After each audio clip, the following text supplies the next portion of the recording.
Eine hammerharte englische Woche steht vor der Tür gegen die Bayern. Dann in der Champions League gegen Sevilla, das letzte Spiel in der Gruppe. Und dann gegen den BVB. Das ist einmal Platz 1 und Platz 3 in der Liga. Und der FC Sevilla ist halt auf Platz 1. Die sind, glaube ich, schon durch in der Champions League. Und wir müssen halt gewinnen, um auf Nummer sicher zu gehen. Eine Remis würde uns halt auch reichen, wenn der AC Mailand gegen Sturm Graz nicht gewinnt. Das wird aber nicht passieren. Und wenn es doch so passieren sollte, dann, weiß ich nicht, habe ich vorher zu viel Grappas getrunken oder keine Ahnung, was sie da gesoffen haben, die Mailänder, aber das müssen die schaffen. Und deswegen habe ich heute die B11, also so eine halbe B11 auch mal aufgestellt, ein paar Leute verändert, aufgestellt. Ebimbe und Larsson spielen unter anderem Nkunku auf der Seite, vorne Larsen, dahinter Van Dijk, der darf also auch mal wieder ran. Und ich bin sehr, sehr gespannt, wie die Bayern das hier machen. Die haben 2 Punkte Vorsprung, also können die eigentlich so ein bisschen auf Remis spielen. Ich hoffe, dass wir aber trotzdem mit unserer B11 gut mithalten können, dass wir vielleicht doch zumindest mal ein Remis holen, dann würden wir die 2 Punkte Vorsprung behalten. Aber ich will natürlich auch gewinnen. Das ist auch mit der Mannschaft möglich, aber ich habe natürlich auch so ein bisschen geschaut, wen lässt du gegen Sevilla spielen und den kannst du mal draußen lassen und dann gegen den BVB. Das ist genauso schwierig dann das Spiel. Also ihr seht, viele Überlegungen, viel Kopfzerbrechen, aber ich hoffe jetzt am Ende des Tages, dass es uns hier vielleicht ein Remis bringt gegen die Bayern. Schauen wir mal. Vielleicht der erste Abschluss über Larsson. Abgefälscht und Haraldsson. Und das ist mal ein Start, der uns gut tut. 12. Minute mit ein bisschen Glück kommt der Ball zum Isländer und der nagelt den rein. Vorbei, ja, an Da Silva. So heißt der Torwart hier. Zack, natürlich ein bisschen glücklich. Aber das hatten wir auch schon ganz oft gegen uns, dass der Gegner dann den Ball zigtausendmal wieder bekommen hat. Und dann ist es, wie gesagt, nicht Neuer, sondern Da Silva. Entweder findet jetzt ein Keeperwechsel statt oder jetzt kommt eine neue Generation oder Neuer wird, keine Ahnung, geschont, ist verletzt, ist gesperrt. Oder die Bayern haben einfach keinen anderen Keeper, weiß ich nicht.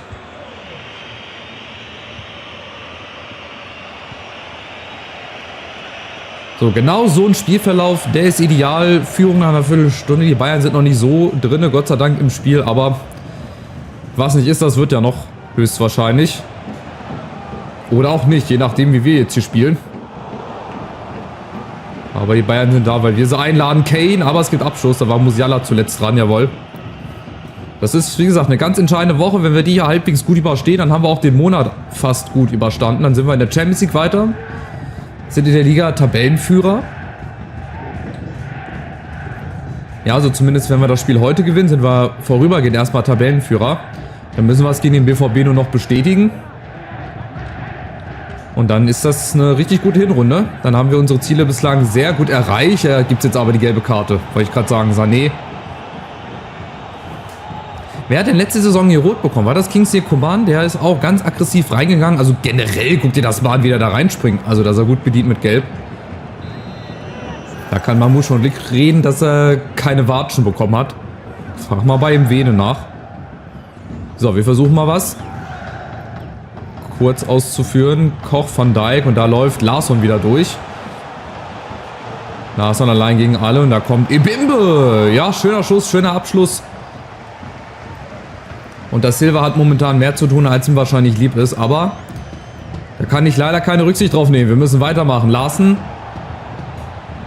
Wir müssen auch zusehen, dass wir hier unsere Spiele gewinnen. Van Dijk. Oh, der ist zu hoch, der Ball. Aber den haben wir immer noch. Larsson. Sehr, sehr gut. Wir kriegen auch die zweiten Bälle. Das ist sehr gut. Aber die Flanke nicht. Schade. Da war Larsen hinten ganz frei. Aber so ganz, ganz merkwürdig. Weißt du, so immer gegen die Bayern...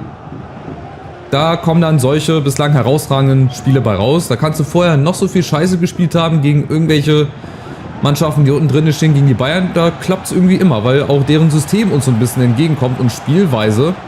Die gehen vorne drauf, die stellen sich nicht hinten rein, die machen Druck, die pressen. Und so haben wir natürlich Platz, uns da durchzukombinieren. Das liegt uns halt ein bisschen mehr. Ja, als zu Mannschaften, die erstmal hinten drin stehen mit Fünferkette und um den Strafraum rum. Ist halt auch von Spiel zu Spiel immer anders. Und bislang sehr, sehr gut. Guck, wieder nachgesetzt und wieder schnell umgeschaltet. Und jetzt die Chance, Mamouche, das muss eigentlich das 2-0 sein. Aber Da Silva, schade, der war auf dem Weg ins lange Eck, ne? Oder war das nicht so? Ja, nee, okay. Da hat der Winkel ein bisschen verzerrt.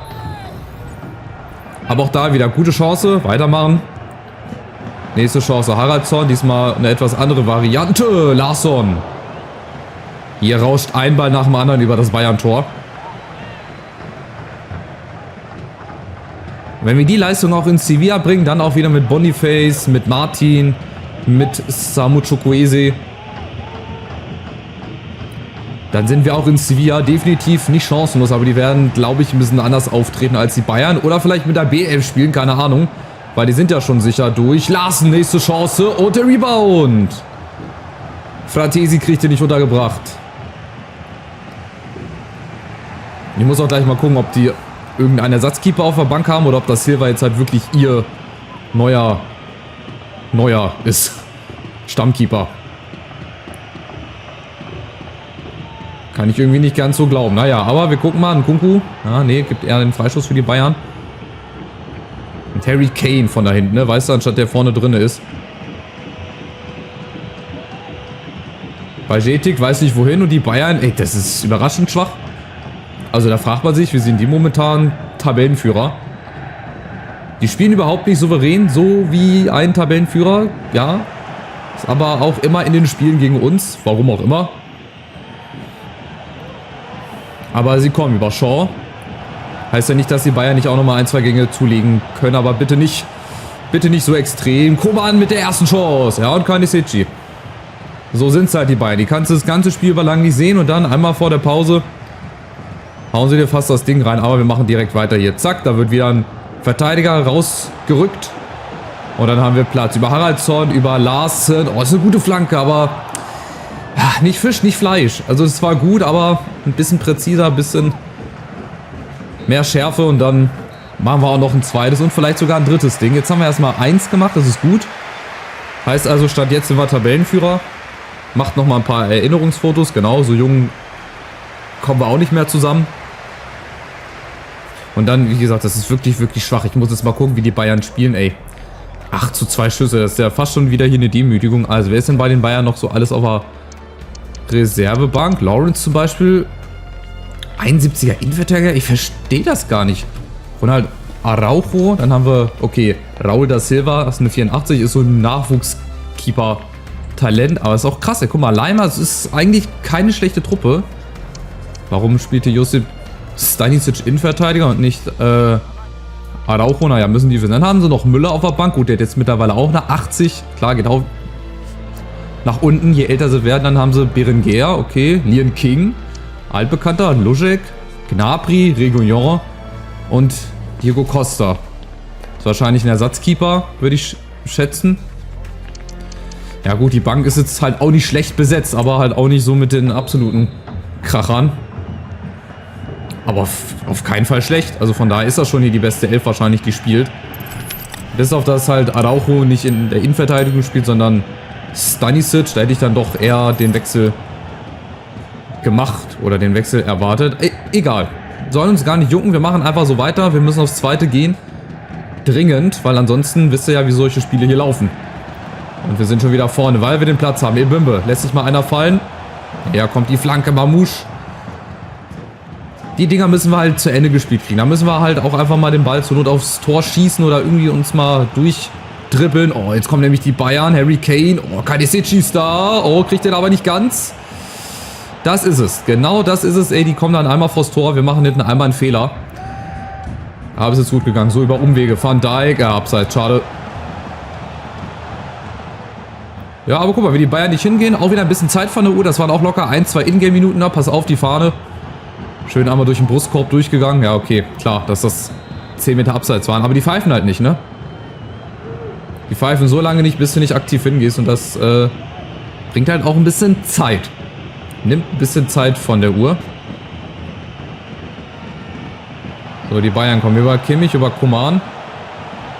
Und jetzt aufgepasst, Musiala, 50-50 Entscheidung wieder. Oh, gut verteidigt. Zunächst, aber Musiala willst du wissen hier, der nimmt es mit allen Leuten auf. Sané und Kanisici. Die erste richtige Chance nach 58 Minuten. Reguilón kommt für Lawrence, der wird ja wohl nicht Innenverteidiger spielen, oder? Also, verstehe nicht. Na gut, Musiala, aufgepasst. Jetzt müssen wir aufpassen. Oh, Achtung, Harry Kane ist da! Und der Ausgleich. So sind sie halt, die Bayern, ey. Das ganze Spiel über lang sind sie eigentlich in der Defensive beschäftigt. Und dann sind wir ja noch dran eigentlich. Guck mal, Haraldsson versucht da noch mit der Grätsche zu retten, was nicht mehr zu retten ist. Und Harry Kane, ja, ist halt ein klassischer Torjäger. Also der braucht nicht viel Chancen. Rechts, links, mit dem Kopf, keine Ahnung, Elfmeter. Ist auch 10 von 10 gefühlt drinne. Bis auf den einen Elfer, den er bei der WM gegen Frankreich Richtung Weltall geschossen hat. Aber ansonsten ist da auch bei dem jeder Elfmeter drin. Freistöße, ja, kann er auch ganz passabel. Ja, und jetzt fragst du dich, wie das überhaupt sein kann, dass die Bayern hier zum Ausgleich kommen. Achtung, nächste Chance. Jetzt gehen die hier fast in Führung innerhalb von 2-3 Minuten. Oh, und wir laden sie ein. Jetzt laden wir sie ein. Achtung, zum Tore schießen. Da gibt es den Elfer. Ja, weil Robin Koch mit der Grätsche noch da ist. Oh Mann, ey. Und so schnell nimmt dieses Spiel halt seine Wendung. Jetzt muss ich doch nochmal Chukwueze ein bisschen reinbringen für die letzten 20, 25 Minuten. Guck mal, auch wieder so unnötig. Aber es ist halt ein Reflex. Ich will den Schuss verhindern. Ich treffe Sané nach dem Schuss. Der Keeper hat ihn ja gehalten und somit gibt es halt den Elfer. Und wer tritt an? Natürlich Mr. 100% Harry Kane. Und das ist 1:2. Da waren wir zwar im richtigen Eck, aber der hat wahrscheinlich 99 bei Elfmetern. Den kannst du einfach nicht halten. Auch wenn du schon vorher im Eck drinne bist, hättest du den nicht gehalten. Okay, hat eine 92 bei Elfmeter, aber auch das ist nicht verkehrt. Ja, schade. Das ist echt sehr, sehr unnötig. Das hätte nicht sein müssen. Ich stelle jetzt mal um auf ein 4-3-2-1. Dieses Tannenbaum-System, was ja eigentlich auch ganz gut geklappt hat, was uns auch schon den ein oder anderen Sieg noch gebracht hat. Aber wir müssen jetzt natürlich nochmal hier 1-2 Schippen drauflegen, dass wir zumindest nicht verlieren. Mamouche, Chukwueze hinten, kommt da ran. Ja, nee, aber nicht mit dem Kopf. Den kannst du nicht hoch anspielen, nicht so hoch. Und das spielt natürlich jetzt den Bayern in die Karte. Die führen, die können ein bisschen auf Konter spielen und haben jetzt natürlich Platz. Die haben Platz ohne Ende. Shaw über links. Gegen Ebimbe. Ebimbe ist da. So, aber auch wir können schnell umschalten. Larsson nach vorne. Ja, winkt, will den Ball haben, kriegt er auch. Und jetzt oben wieder, genau, auf Chukwueze. Vorteil läuft. Samu Chukwueze, Ebimbe. Also ist wieder niemand da. Es ist wieder niemand da und dann schlägt er auch so Flanken, ey, wo ich mir denke, Junge. Das hast du jetzt schon zum 3. oder zum 4. Mal probiert. Ja, irgendwann wirst du ja mal merken, dass es nicht funktioniert.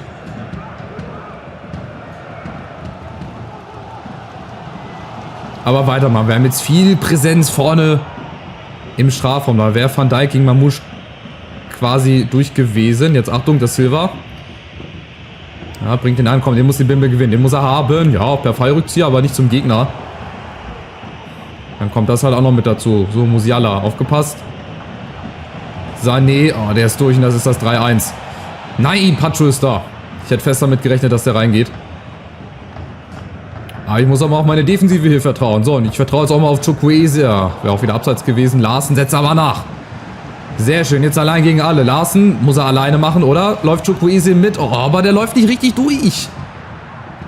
Er läuft mit, er macht den richtigen Laufweg, aber dann hört er irgendwie auf. Egal, geht weiter über Mamouche. Ja, Freischuss kriegen wir auch nicht gezogen. Das war gerade echt bitter. Da läuft Chukwueze richtig gut mit bis zum Schluss und dann hört er irgendwie auf. Und jetzt die Bayern mit der Chance, das Ding hier zu entscheiden. Und da ist Musiala und da ist das 1-3.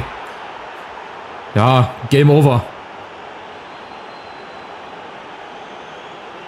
Alle 3 Tore wirklich vermeidbar. Also der Elfmeter, klar, da ist diese Reflexgrätsche, weil ich den Ball verhindern will. Dann das Tor, weil halt die Innenverteidigung dann aufgelöst ist. Und dann, ja gut, warum da vorher keine Seci grätscht, musste mir auch mal in einer ruhigen Minute erklären. Und das 1-1 ist auch zu verteidigen. Tja, so ist es halt. Also 1:3. Ja, ein Spiel, was wir auf gar keinen Fall verlieren müssen. Also, überhaupt nicht. Das haben wir uns ja alles selber zuzuschreiben. Und das ist natürlich ein Rückschlag im Meisterschaftskampf. Jetzt haben wir 5 Punkte Rückstand. Und da sind wir gegen Dortmund eigentlich schon gezwungen, quasi das Spiel zu gewinnen. Achtung, Larsen ist nochmal da. Larsen! Ja, abseits. Mein Junge, ey. Dann pfeift doch gleich und nicht erst 10 Stunden später. Dann nimmt er mir hier noch die Hoffnung, dass ich nochmal rankomme, aber es war knapp. Oder war es sogar abseits? Oh, aber hauchzart die Schulter.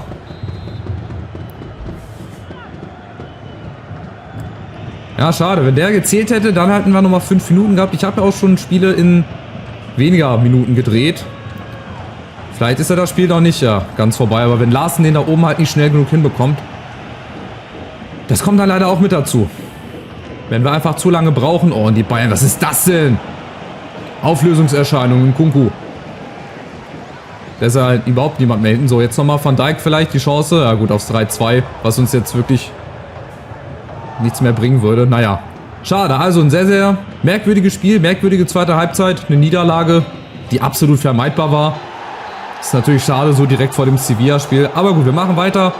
Ist noch gar nichts entschieden. Wir stehen wieder auf und müssen dann halt zumindest in der Liga gegen Dortmund dann den Sieg einfahren. Ja, sehr, sehr schade. Und jetzt geht's halt in Sevilla im Ramon Sánchez Pizjuán oder Pizjuán, keine Ahnung, wie man das ausspricht. Auf jeden Fall da, wo die Eintracht Euroleague-Sieger geworden ist. Ist ja auch ein gutes Zeichen darum, ja, weiterzukommen. Ich habe währenddessen, sehe ich ja jetzt erst, oder beziehungsweise sehe ich jetzt, dass wir auch Tuta verschäbeln wollen. Ich habe jetzt das Angebot von Dortmund angenommen, weil mit United bin ich mich nicht ganz so einig geworden.